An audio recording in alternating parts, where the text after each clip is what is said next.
So we start another turn. One of the problems with the game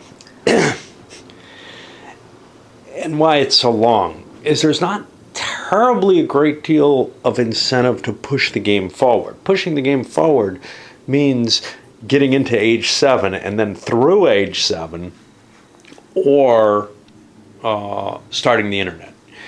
There is the incentive once you start getting closer, the tank. If I can get in here and get the internet, or if I can push all the way through. But trade in progress is not the most efficient thing to play towards generating yourself glory points. So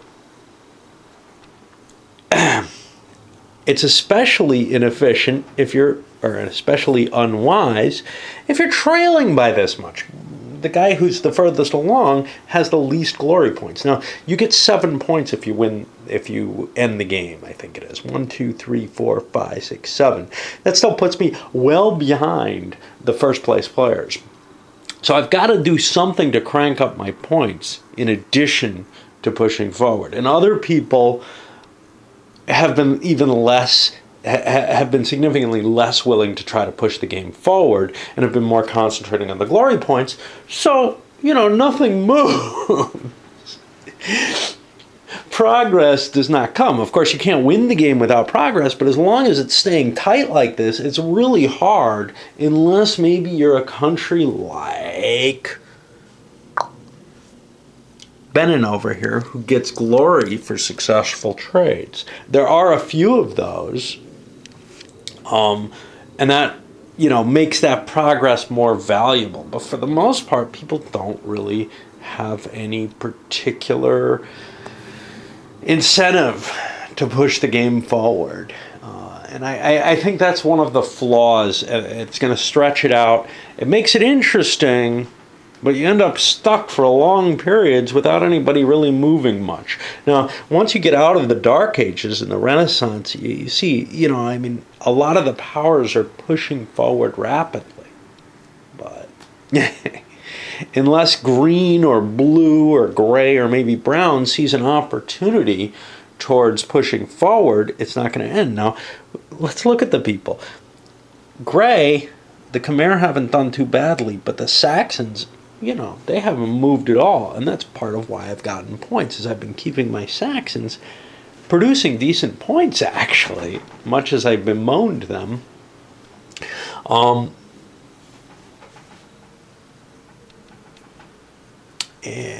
that point total is decreasing, they're probably, I've foreshadowed their doom several times. But a lot of these older empires are still viable in terms of the points they provide, and it just doesn't make sense to discard them and take a decline turn when you're producing well.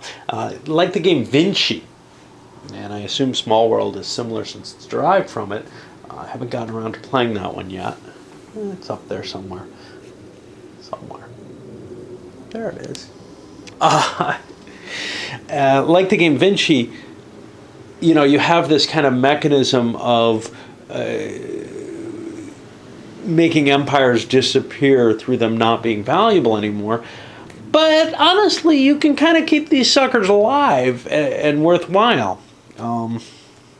Yes, people have been picking on Gray recently, but not enough to justify. Anyway, that's just some thoughts on why it stretches out so much, is that nobody's got any real incentive to try to end the game. Those 7 points are minuscule compared to,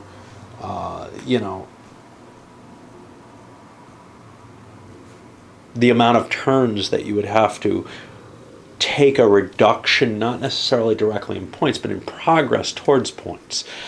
So, even if you're the Tang here thinking about it, well, you can make quite a few points by taking other actions. Now, I think I am actually going for a progress with them, just because I want to push my way out here. Remember, they're one of the cool ones who's interested in progress itself. They're in kind of a secure position, too. So Dark Purple here is in that kind of position. They did a production turn. After paying their maintenance, just checking to make sure I got that right. But they're up $39. That's almost 2 whole glory there.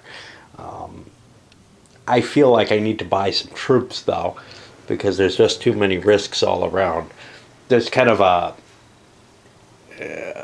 natural health factor in a cycle here where you very seldomly actually buy a glory. But, if you're trying to optimize your glory and not paying attention to trying to move the progress track, there might be times when you take a production turn, just bank the money as much as you can. And we're going to be doing some of that, but we've got some troops to. After the Persians and Native Americans have done a production, building up some more troops, I'm going to go ahead. The Russians reveal a production here. I'm going to, having finally remembered this card, play an overslept card. They lose their turn. This is particularly big for the blue because they're trying to surpass green. And having noticed that for maybe the first time in the game, I'm saying, hey, let's stop them. That, of course, isn't going to speed anything up particularly, I don't think. But it's not really slowing anything down either. If anything, weakening someone's power might make the game go quicker. Who knows? I have no idea. Last production is green taking taking a wild card action for another production. They expanded into Zimbabwe. And you can see now I'm building up forces to grab the Cape area, rather than expanding here in the jungle where it doesn't particularly help me. That's using the Christianity expansion. Why I went out to go capture other areas. I've got a whole bunch of choices, and in fact, yeah, I broke even here. This paid off. I'm looking at this as a less likely position, I guess. I'm actually thinking about trying to take Portugal out of the game, well, out of their home territory, and that might cause them to go into decline, because then instead of that +1 that they're getting there, it swings over to a -1. They don't have much else. They second best in Europe, second best Christian empire, perhaps. So they're worth a couple of points at best. Probably 1 after the penalty. So that becomes a nice target and a way to hit blue, who's their main competition. We go on to trade. I'm pretty sure the thing. And this bothers me. There are examples early on, there's examples with the Mughals maybe, where there's sort of a forming empire of the nature of these Persians that swings in and takes on a decrepit empire. But with the Mughals, for example, there was this external pressure coming from the West, actually. There was a significant, influx of knowledge, etc., coming from the Muslim world. When you think of others, well, Rome clearly is a different kind of circumstance. But we're getting into an era where I don't feel like there's this indigenous sort of coming from nowhere, which may actually be more a matter of people simply not knowing where they came from, like the Sea Raiders and such not. Situation of a technological advance. So in the midst of the Arab world, for some reason, without any indications, arose this empire which is significantly more advanced. Out of nowhere. Why is it more advanced? It's more advanced because the Chinese are more advanced. This is the issue that I have with the locality of technological improvements. Again, it feels to me it would be very reasonable in this game for technology to be improving throughout Asia, but these springboards in Portugal, in England, they came out of nowhere. These are largely dead-end areas over here in Europe, and it doesn't really make a lot of sense with no contact whatsoever that there would be a technological revolution in the midst of the Persian plateau or over in Portugal. It's just very weird and very disconcerting. And that may be enough to convince me that the game is overall not sufficient for tracking the history. I've been kind of willing to give it a lot of assumption that, gee, it would be much better if I had started in the first age. Okay, well then I'll never play this way again, even if it's a more interesting game. I also want it to follow the history. I wouldn't play a game like this if that wasn't my intent. But without some sort of modification, and as I said before, this is a modification that I think requires changing all the cards. You can't simply go with the numbers on the cards. You can't say, well, when you have a +1 in China or something like that, that's or a -2 or something that's already working off of the assumed, say, higher level of technology that was in Europe at the time when that empire rose. Well, you need to take into account that this was actually a fairly innovative empire in its region. What I kind of like to see is you have to trace a range, but within that, those modifiers no longer quite work. I've already talked about this, but who knows, because my video 8 didn't seem to, isn't being served up by YouTube properly. We had a cute trade. The Tang managed to advance up to, I don't know, those look like cruisers or something. I guess those are my battleships, because it doesn't get any bigger than that. I guess these are the destroyers or something.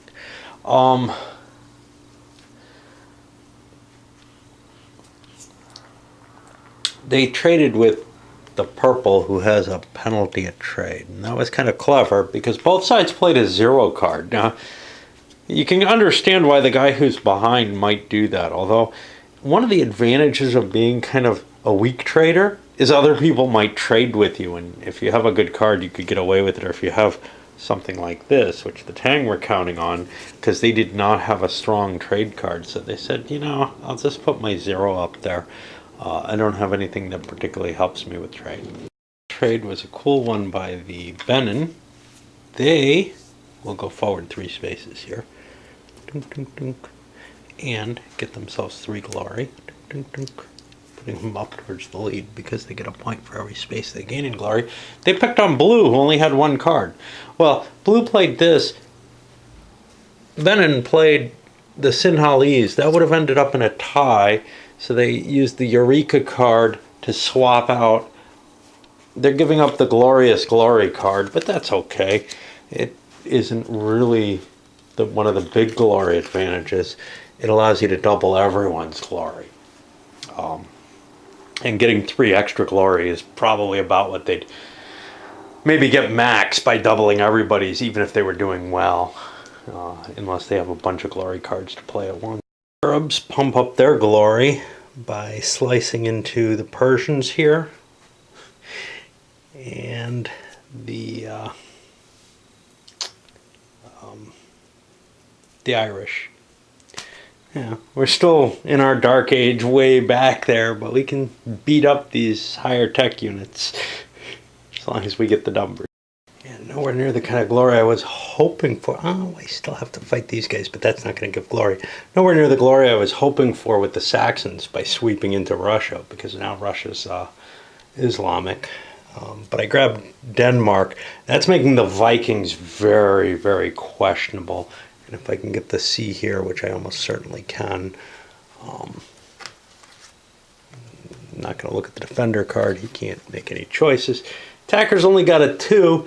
But I might as well, see, here's the problem. My total strength is 7. I'm back 2 for the ages. Against a 4. I've only got like a +1, so I'm only going to send 1 ship in. It may mean I lose one of my good ships. But, let's see, so 5 strength down 2 is 3. So I actually did lose. But now I'm doubled on the next round of combat because that's disordered. I'm not going to go grab a marker. Nobody can really do anything. So the defender, ooh, nice pick. Well, let's see. 10 to 4 is +6, 7s each. They're both going under. That was not a good result. Oh well. I was hoping for a better result than that. That's going to mean I don't get England, which was kind of my hope here. Or Britain. Although I'm not able to always get it. I'm right ahead of the English, so I have kind of the bonus there. If I could have gotten the C zone, I would have gotten England too. But at least I got a point of glory off the turn. The Saxons may well be on their way out anyway, as their strength is being expended, although we shifted forces towards the Irish to attack them because, hey, they're Christian. I can kill them and get points.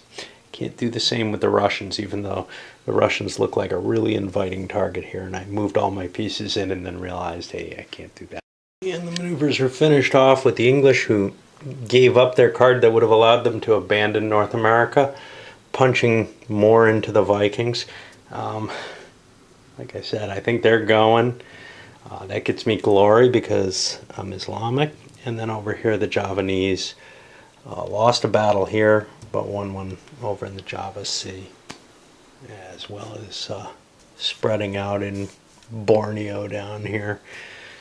A couple of civilized actions off the Hausa. You know, theirs really didn't do them much at all. They got this. They probably should have done something else. They're trying to boost their production capability. They could have taken feudalism, I guess. That might help. Because right now, they've got 1, 2, 3, 4, 5, 6, 7, 8, 9, 10. 3, 4, 5, 6, 7. They only get $3. If they had feudalism, they'd get $5. Living in poor quality neighborhoods, you know, they probably should just pick it up. They need to go war buddy here. The problem is they need to eventually be a money maker. They really should just be declining. They suck. At this period, they're just not holding up. But anyway, trying to get what I can with it. The next to do a civilized action was actually our Khmer.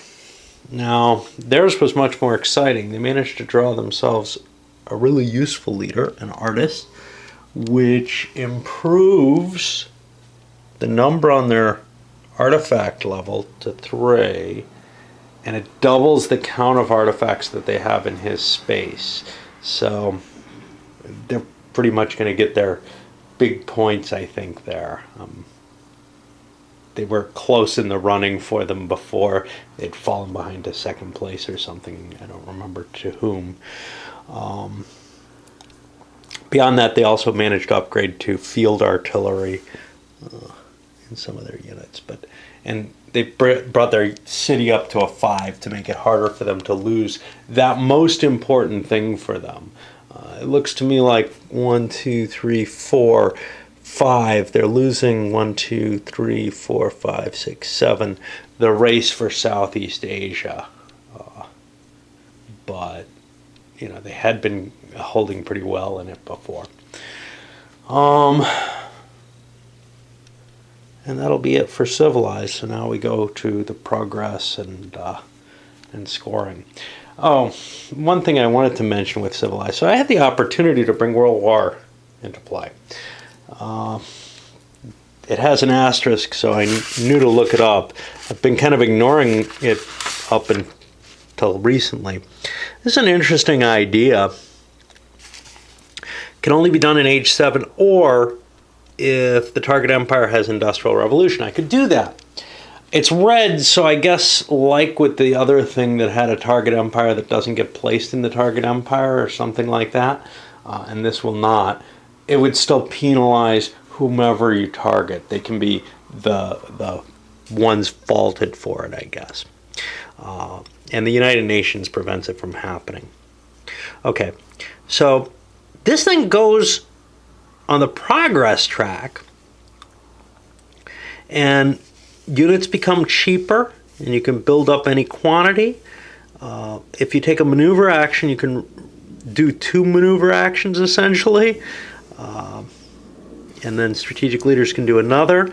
Empires however, are limited in their progress from trade, and they don't get a free progress anymore. So it's going to slow down the game, which might have been a good idea for them. And at the end of when the war is removed, which happens if an empire enters an age higher than the artifact, or if the United Nations is played, every empire, except the one that removed the artifact entering a higher age, gets a glory point for each fertile area it controls. Well, Purple doesn't terribly want to see that. They've got 2 fertile areas. There are people who are a little bit richer than they are in them.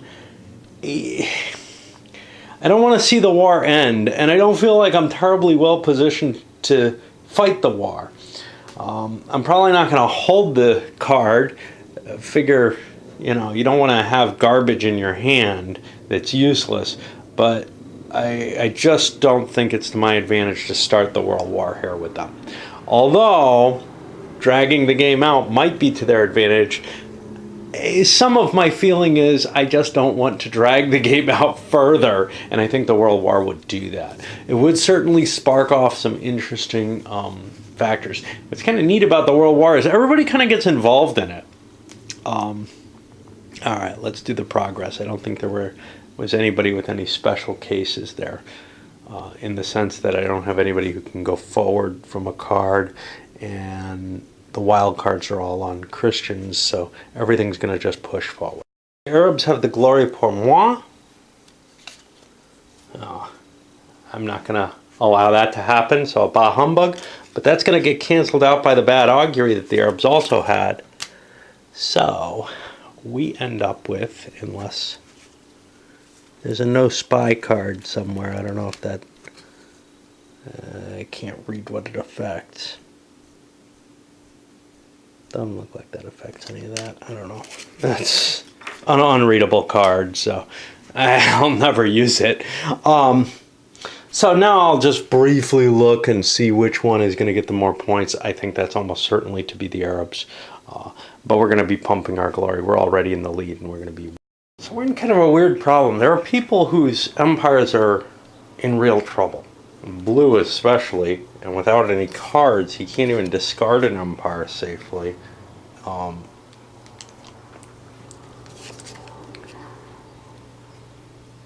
The Ming are an Era 5 empire at the latest. He can't build them in Era 6, so he has nowhere to go, which means he has to keep running them until he gets a handful of cards that work for starting a new empire. Others kind of more iffy. I think the Vikings are disappearing this turn without too much trouble there. But this is the penalty for the 3 empires, is that you don't have that automatic destiny. So you have to use one of your empires to get your draw. Therefore, maybe you don't want to discard an empire because others can do things.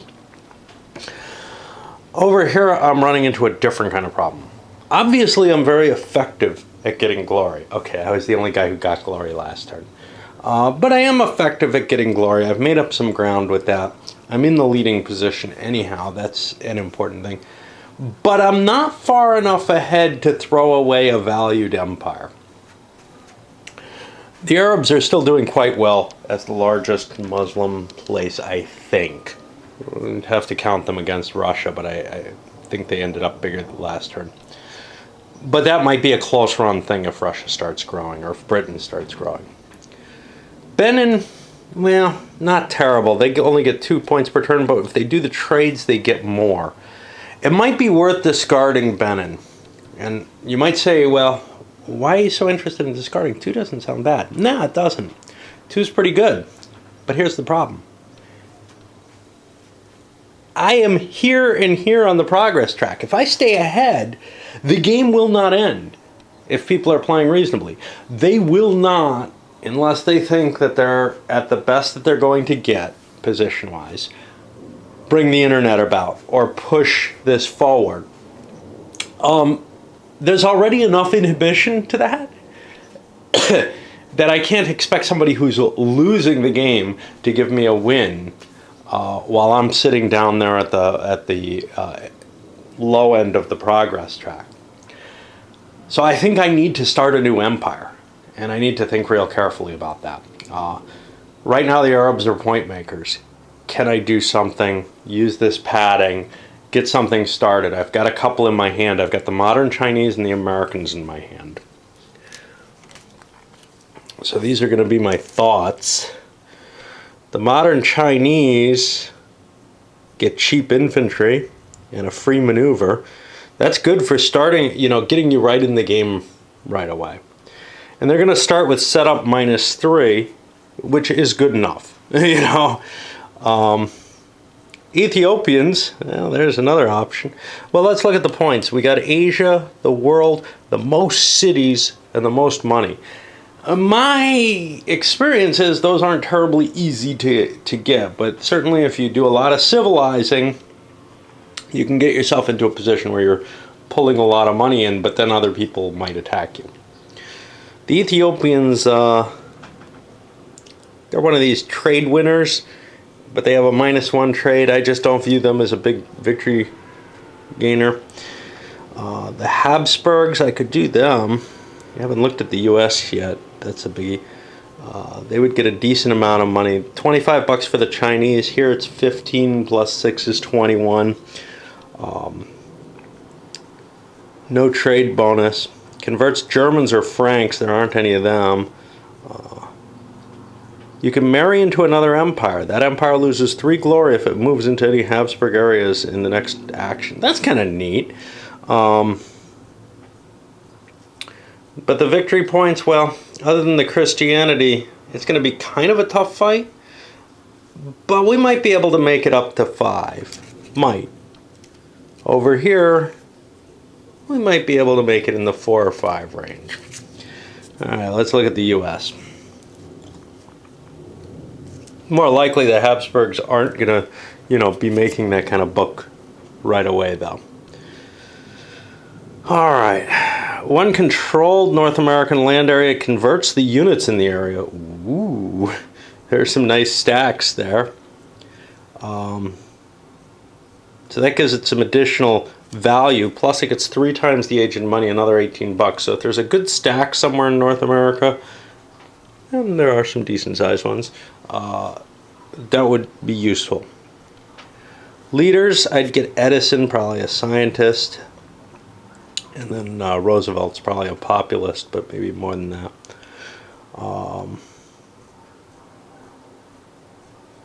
But what are the victory points? Well, 2 for the Americas. I can probably get to that eventually. But again, like gaining in China, without the immediate move, that's not going to jump me there. World, we can forget that. Most Christian, maybe. Again, probably take some time. And then the money. That's tough. So I'm thinking I'm actually going to discard. I was going to do a trade in progress and try to bank points. But I think I've got enough options here that I'm going to discard a perfectly reasonable empire that, in terms of positioning, that's placing pretty good, fair points, Could do better. Could be a nice backup because I think the Arabs are going to be in trouble sometime soon, and I'm going to have to decline them too. But right now I'm just sitting on a handful of nice choices for new empires. I see no reason not to bail at this point. So Africa is going to become a vacuum. This is not the turn. Well, more precisely, last turn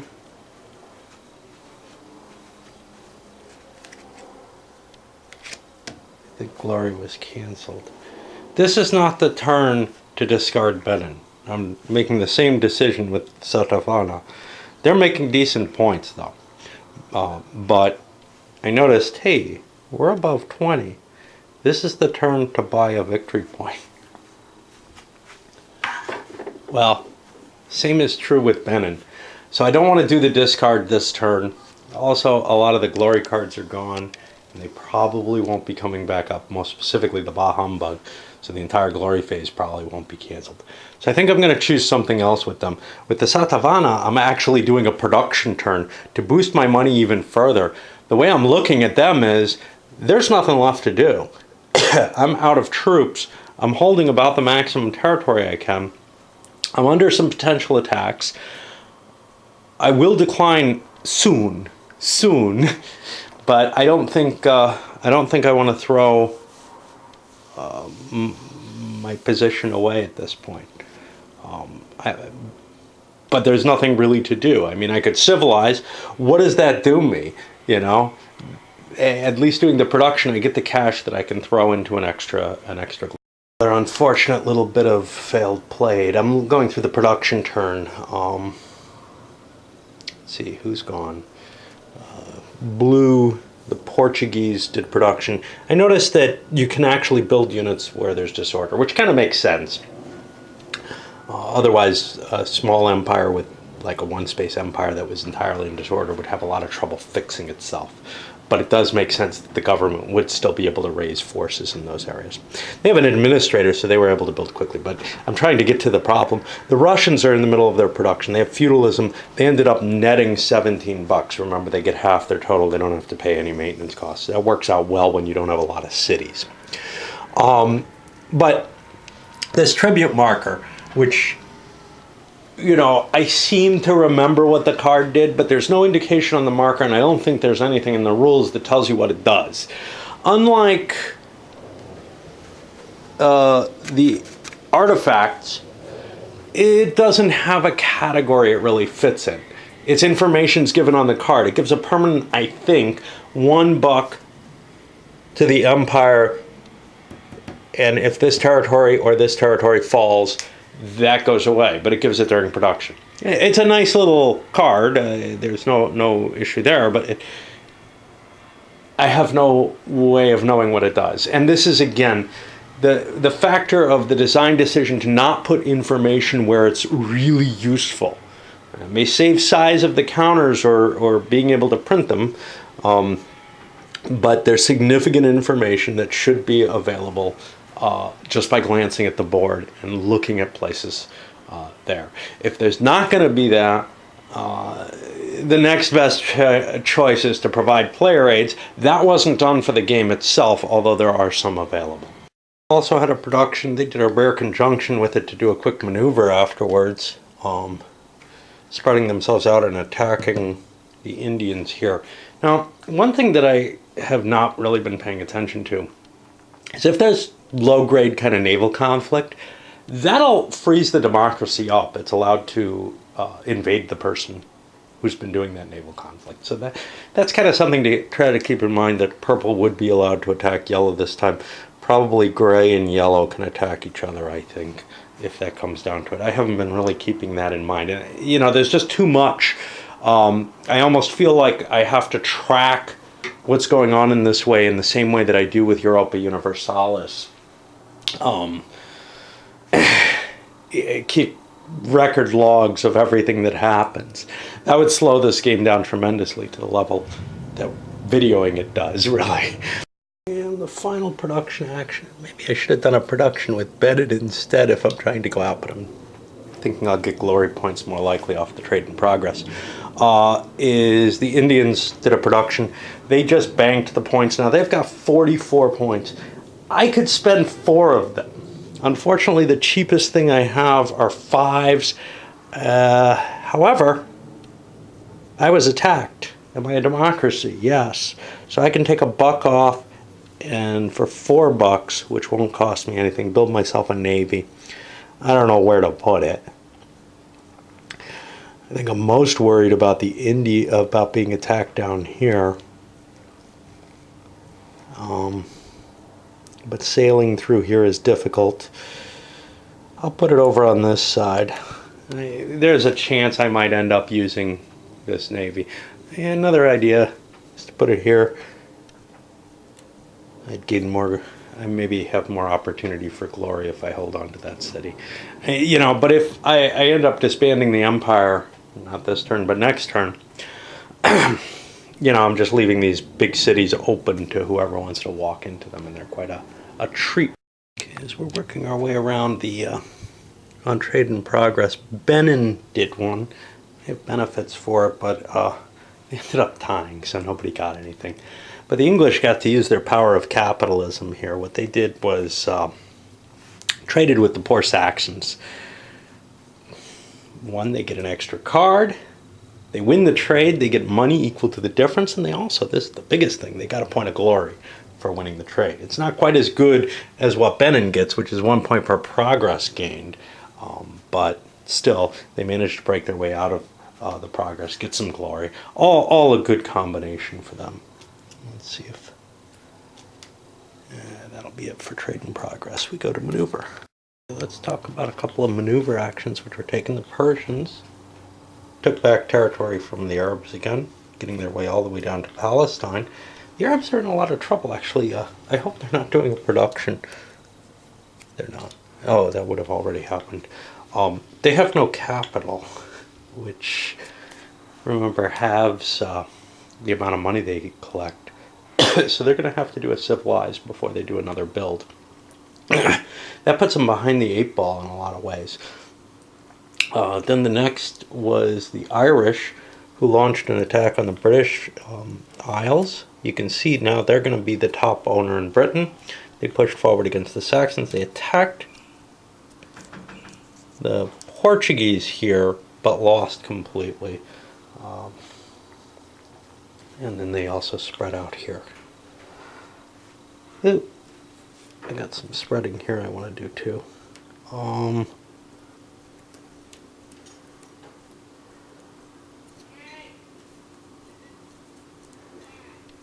The question of whether or not I want to.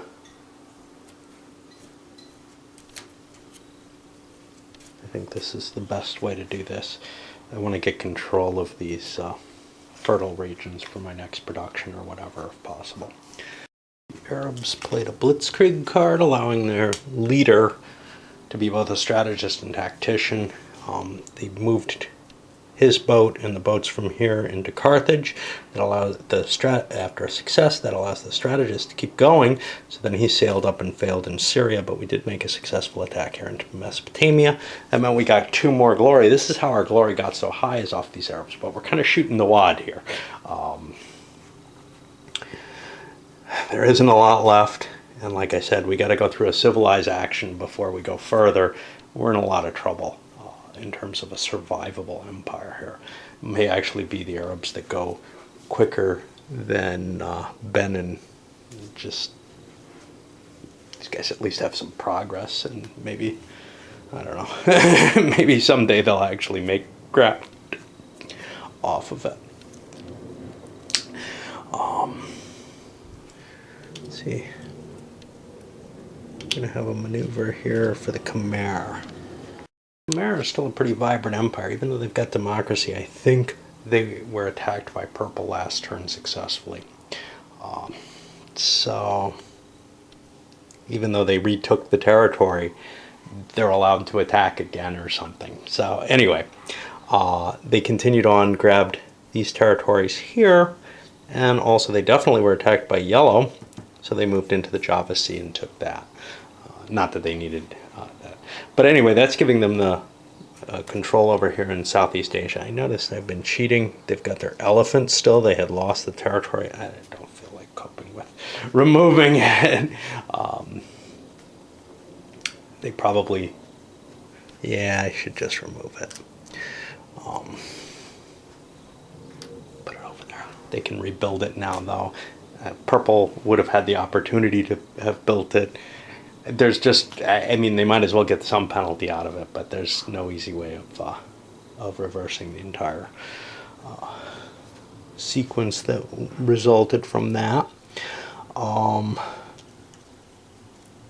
now Hausa is also doing a maneuver. They're going to try to hit Benin, I guess.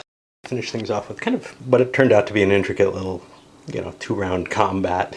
Not a lot of units, but Benin lost their capital. Basically, Purple could decide.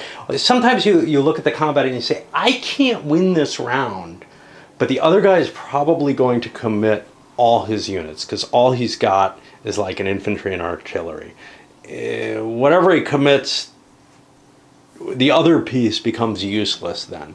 So then you know you're going to have double the value. So what he did was purple held off his 2 strong units, was defeated with his weak unit, and then comes back. Now, this becomes a game of guesswork across the board, because you could conceivably say, you know what?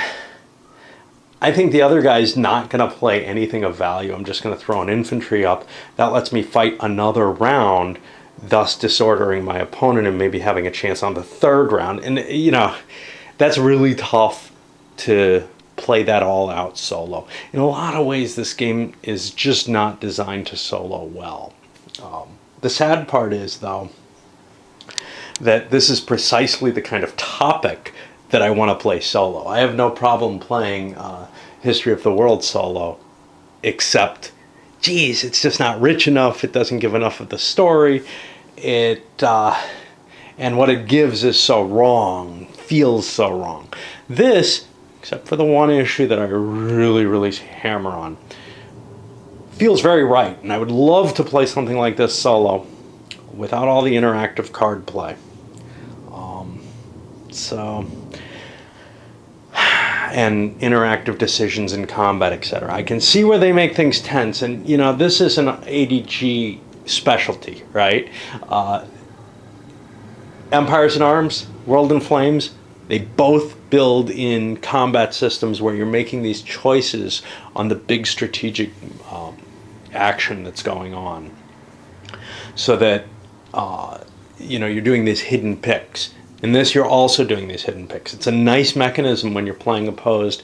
It sucks to try to simulate that solitaire. You could make a different game out of it. You could just say, hey, everybody just puts their frontline troops up. And that would probably actually give you a reasonable facsimile, except you'd want to cause some level of casualties. So you'd have to come up with some kind of slightly different combat system for this. Getting rid of all the interactive card play, though, you could just do that. Nobody can play cards as interrupts. Those cards are just bones, I guess. You know, with enough tweaking, you could make this game reasonably playable solo. It's not the fact that things are hidden, it's the fact that they're so damned interactive that you have to make decisions for so many sides, interleaved with each other. It makes a game more exciting opposed, makes a game really a pain in the ass solitaire. Alright, now it's time to do the annoying facet of running through all the hands, and basically everybody discards almost all their cards. The deck gets reshuffled, you know. Happens almost every turn. In the Destiny phase for the red-pink player, I'm going to hold on to a couple of cards. One is the Koreans, because I'm planning on discarding the Vikings and Danes. The Koreans actually work rather nicely with the Tang, because they're interested just in Northeast Asia, which I'm not interested in. They do want high technology, but I'll be able to score 3 points between my countries with that, I guess. Although the setup of -4 may mean I don't get in the running if other things are showing up. But as of right now, it looks like I'll be number 1 and number 2. Not going to be the likely. They have a later bonus on trade in age 7, which will help them. They get this special income bonus for Destiny actions. Since I'll be doing Destiny every time, I want to kind of urbanize them and get them to produce a lot of extra money. So that'll be an interesting possibility. It may not be what I choose to stick with, but it was the only level 6 civilization I had in my hand. I'm also holding this for capitalism. I'm going to be playing that on the Tang, who have no government. That'll, you know, give me the same kind of benefits that the English have for that. I played the Favor of the Gods because Industrial Revolution, I'm already affected by that. It's below me on the track, so I can't play it for effect even if the English didn't already have it on the board. This allows me to play my events as if it's a civilized action, so I'm going to get, instead of just discarding the ability to play things with an event, the only one I got was an Equine Fever, which allowed me to destroy all cav in one space of an empire, well,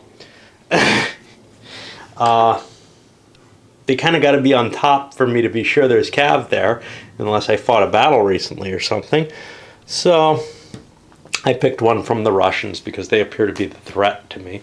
At least it reduces, their productive capabilities. It also looks like they're aiming mainly this way, at the easier target. But if purple goes away, well, I'll be the next easy target, right? They're starting to get kind of interesting. So some of these glory cards, like the United States and the Germans, both have big glory effects. However, they're sitting on empires that are very, very appealing to the players who got them. In the case of the United States, I'm not ready to dissolve yet, but I may be next turn. However, this is the one that I believe improves the glory number on one empire. It seems on all of one empire's things. It seems worthwhile if you can get a few glory points. Maybe, because maybe you can get something else. This glorious glory is less valuable, but I think we're outside of the Ming's age. So some of these I've been sitting on, when before there was never a hard choice. The United States doesn't really make sense to start. It's not that valuable at this point, whatever. But at this point, I really do need to start shucking some of these less valuable empires. So in the case for Brown, they want to get a decent empire so that they can keep boosting their victory point conditions. However, on the other hand, so that instead of just boosting their victory point conditions, they can end the game at some point. They want to get something up in the high tech levels. So, of course, that may cost them their lead, in which case they wouldn't be doing it as much. But they probably have enough padding right now that it's worth doing. Over here, for Gray, it may be a little bit more difficult because we're not in the obvious lead, but Germany is a particularly interesting empire for them, and they are discarding the Saxons this turn, which will clear out a big open space for the Germans. I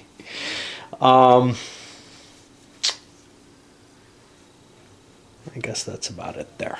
We'll go to the civilized. And the Tang have a very valuable civilization turn. Opening up with a peace treaty, which they played with Russia. Otherwise, they probably would have taken up Islam. Hard call either way. Islam might be useful, as might Christianity, but they couldn't reach that. They had basically the choice of Islam, Hinduism, and Confucianism. Hinduism, my victory points for the Tang may well exceed 4 or 5 or whatever the penalty is. So I would rather not have that. Confucianism bones trade. Islam, no real big penalty here, except not being able to attack the Russians, perhaps. But there's some religious cards which could go against me. Had I gone that route, I probably would have gone with socialism, but I wanted capitalism instead. So there's a second glory point that came, and a third one for inventing the radio. And we haven't talked about that. Obviously, that's a technological improvement there. Let's take a look at what the radio gives us. It's kind of confusing to me. They can trace their range through other empires. Okay, that's great. They can use the tactical leader's card and retreat benefits. I forgot about the retreat benefit. If you have a tactical leader, you're allowed to pull out of an area even if you're the disordered one. I don't know if that's had an effect. And that's fine. So there's nothing really confusing there. I just forgotten about that ability. Again, I don't know if I've had an issue where that was a problem. I guess I should talk about some of the other stuff that happened. Obviously, urbanization, modernization, lots of new things, including motorized infantry, which moves kind of like cav. Boats, we got the cannons somewhere too. Basically, we're all at kind of the top stuff, with the exception of tanks, and we don't have planes available yet, or nukes or Star Wars, but that's okay. I'm just most of the regular stuff, we're at kind of the high end on the market that's available. The tanks are the only thing that are going to be an upgrade. to the count that are going to be upgradable that maybe I missed because I did this here. I did a civilized action here. I may not get the upgrades as quickly as I would want otherwise. Didn't get a leader though. And I guess that's huge power vacuum opens up as the Saxons disappear and also our Vikings disappear. That makes a lot of space available for people who want, territorial advances as kind of their main goal for their empire. We'll see what the upcoming empires are and what they fill in. We know Korea is going to be the likely for over here, and I think Germany is the likely one here. But I have to make some secondary thoughts of that. As I move these markers forward, I think nothing's in an interesting place here in terms of moving forward. I think everybody's kind of just going to follow. If they're in a dark age, they stand still. Otherwise, they move forward. Okay, and then for the victory point phase, Expanded Glory was played. This is the Americans. They decided to throw the United States away in order to try to increase their glory for the Arabs. But purple grabbed it with a blowback card, and now red is going to use the Vizier card to grab the blowback card. That's such a useful card. It allows you to, target something. One of these, hey, I get all the glory type cards. It could be used for other reasons too, but generally I've found it most useful on the glory side of things. This is our final positioning on glory here. The Arabs still managed to crank out a lot of points, and Benin did not do badly either. Likewise, the Irish are just rolling in the points. Russia, not so much. Blue, they're keeping up pretty well, but they've got all their empires out. They didn't manage to discard an empire, which I had kind of been hoping to do. I ended up, I think the Persians were my worst performer. They only produced a point. In a sense, they seem like the most vibrant of my nations. Portuguese probably beat them out, but they're just not doing much except hurting the Arabs who are in the first place, which is one reason to keep them on the board. There's no question. Gray, actually, they made a lot of ground. The Khmer have been their point gainer all along. They may have lost a little bit for not having the Saxons. They could have gotten a couple more points there, but I think they're well positioned now, and they've got Germany in their hand with a big empty space to grab. And others not doing terribly well at all, and they really ought to be rethinking, where they're at here. The English managed to get a point for boats, actually. Woo! All right, well, we're on to the next turn, and blue is going to go. Since there was a glory phase, and I'm not sure I got everybody right, they can only do it if they're after the Renaissance.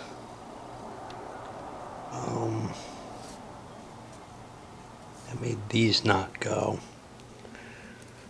And these guys. I've been collecting money up. I guess I'm going to keep these guys alive because they're up to 40. If I can get 10 more, I can get a point. I'm not going to be able to surpass Renaissance. But yeah, keeping going another turn seems like a good move with another production action. I thought it would only cost me 20 each with all these kingdoms. One person paid, I don't remember who, the pale gray, the Khmer. They got themselves a point of glory off of that. But I forgot to move these back. I moved these guys back, but I didn't move these guys. But the others weren't able to invest their money. That means it's going to take me another turn before I can discard these. I was hoping to do it this time. I screwed up somewhere because I had the Tang. I was planning on starting something with them. I don't think it was Latin America, given that I picked that up with the blowback. Kind of curious why I dissolved them last turn, the Vikings, when it doesn't seem like I had a good card.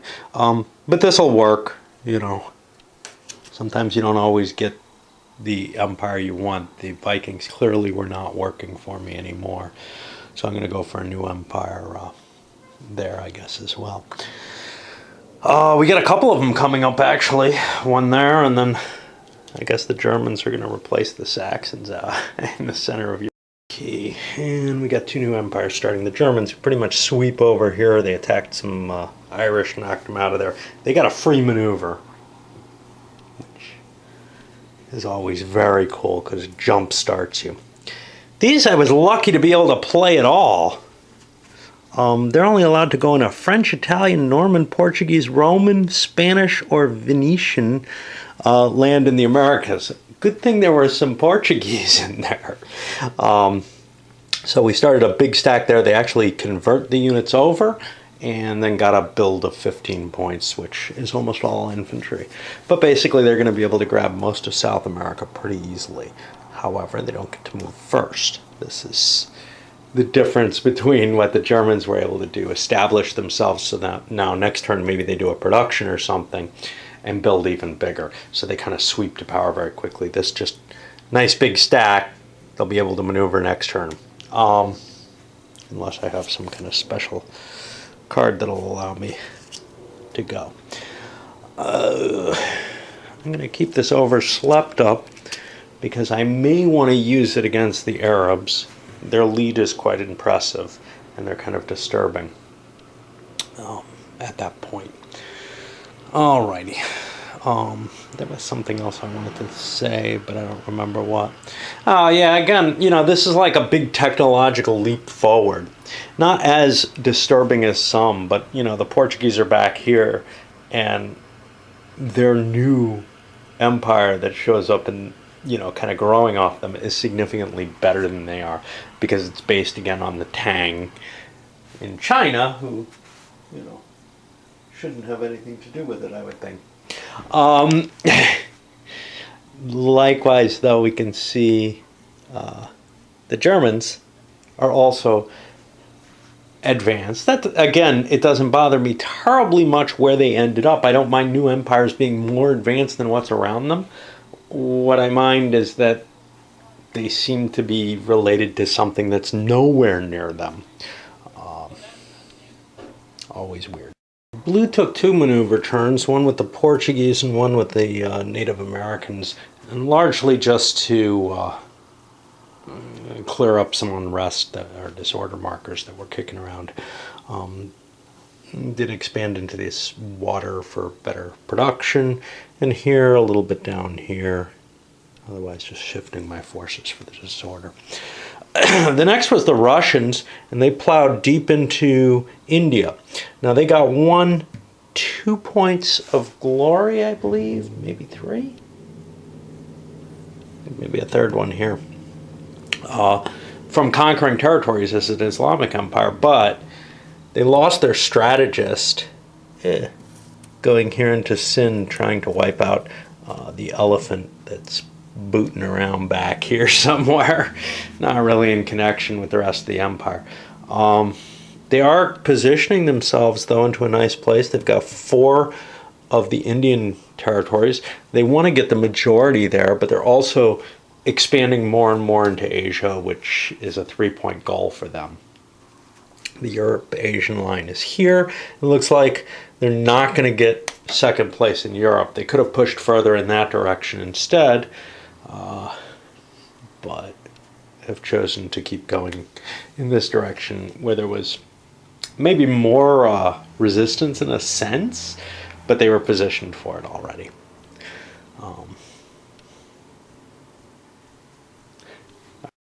And, you know, I swear I had the Koreans for red. I don't know what happened to them. Maybe I traded them away or played them for something rather than these South Americans. But this works out okay.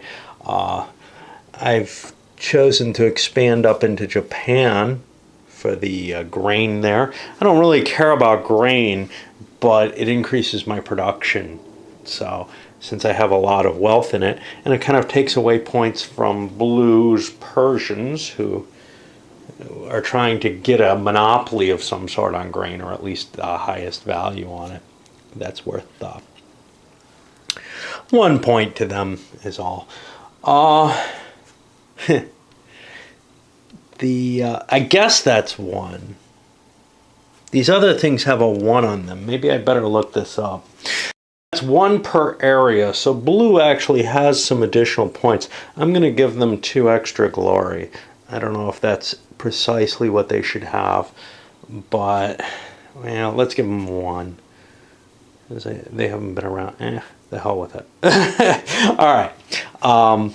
Red has been holding on to this overslept card. They're hoping to remember to use it against the Arabs. They had been planning on using it if there was a production or a maneuver. At this point, it's kind of looking like that's going to be probably a civilized action, which is what it actually is, because they can't really go on until they do a civilized, then a production, and then they can launch an attack. Although, I guess these are all in here. They have, I hope, significant forces kind of right poised against the Persians, but not enough to crack the Persians after they did their production. So it works out well. Actually, what they have, I think, is a wild card, with the intention that, well, I'm not going to progress anyway, so the hell with that.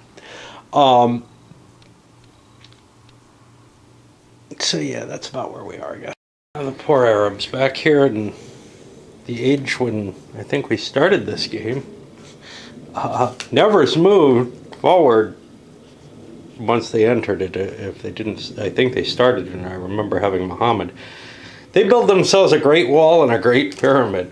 Great wall over here with the hopes of extending it into Palestine. Basically, they see this as the point they're most likely to lose. And Great Pyramid up here. Now, I've got to build myself a capital too. It doesn't necessarily have to be my biggest city, but there are advantages to that. So I'm going to make Asia Minor the source of my big city. And we got an explorer. The biggie is, by playing these, we got a couple of glory. Although the Great Wall does have some obvious physical advantages in the game. I may want it here. Let's put it here. Put the pyramid here. Give up Egypt. If I can hold a chunk of my land, I'm in good shape. The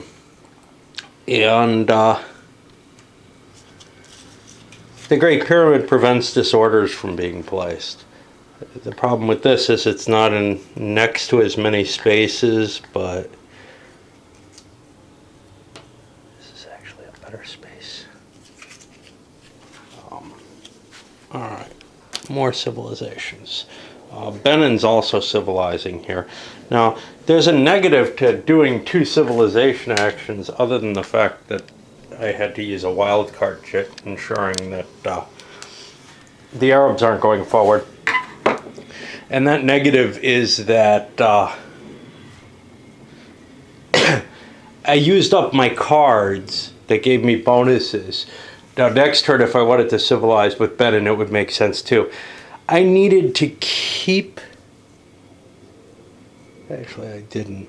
I was going to say I needed to keep Benin alive for their 20 bucks. Once they pass Renaissance, they can spend it, though. So, effectively, yes, I did. They need 50 if they want to spend it now. So, it's going to be another turn I got to keep Benin alive. So, it was a good idea to get rid of the U.S. card or whatever when I did. I'll get another decent empire, I'm sure, within the time frame. I also did a civilized action, and their card play has been exceedingly big, or complex, or whatever. Railways. Not terribly useful to Java, being a water empire. It only helps with overland travel. But since I have this here, I placed them here. Mainly I want the glory for it, but it does set aside a spot where everyone can start capturing them. I can have it because I'm already past the Industrial Revolution. A tribute. Some extra money when I get taxes. A volcano. I blew up that Great Wall. No loss in points for the Arabs, though. They got far enough in it. I did an uprising all over Benin that created some disorder in their cities, making them less viable. Here I had a choice of 2 bad things. I could do fires, which I choose an area other than a desert in an empire, and I put disorder in that area and every adjacent land area that's not a desert. So you could really kind of sow some chaos. But even more interesting was this heresy, which I'm within range, 1, 2, 3, 4 of the Irish. So Christianity now has a heresy. It's centered on Ireland, so Ireland took the glory loss. What does the heresy do? This is interesting. Anytime any empire with that religion flips over a counter, they come to a vote. They don't get to do anything in that religion. Each empire, so what they do is they propose a number of progress levels that each empire is going to lose. Each empire that would lose a progress level gets a vote for each level it would lose. If there are no levels to lose, only the active empire votes. If the majority of votes support the proposal, the progress levels are lost. Well, how many progress levels do we have to lose? That's from drawing a card.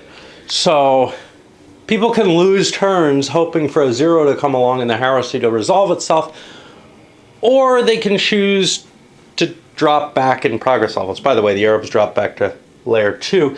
This can be a way to get rid of leaders and such not, to keep somebody near the edge of the progress of the, like this one, on the edge of the, and also events, on the edge of an era, to let them bounce back and forth between it.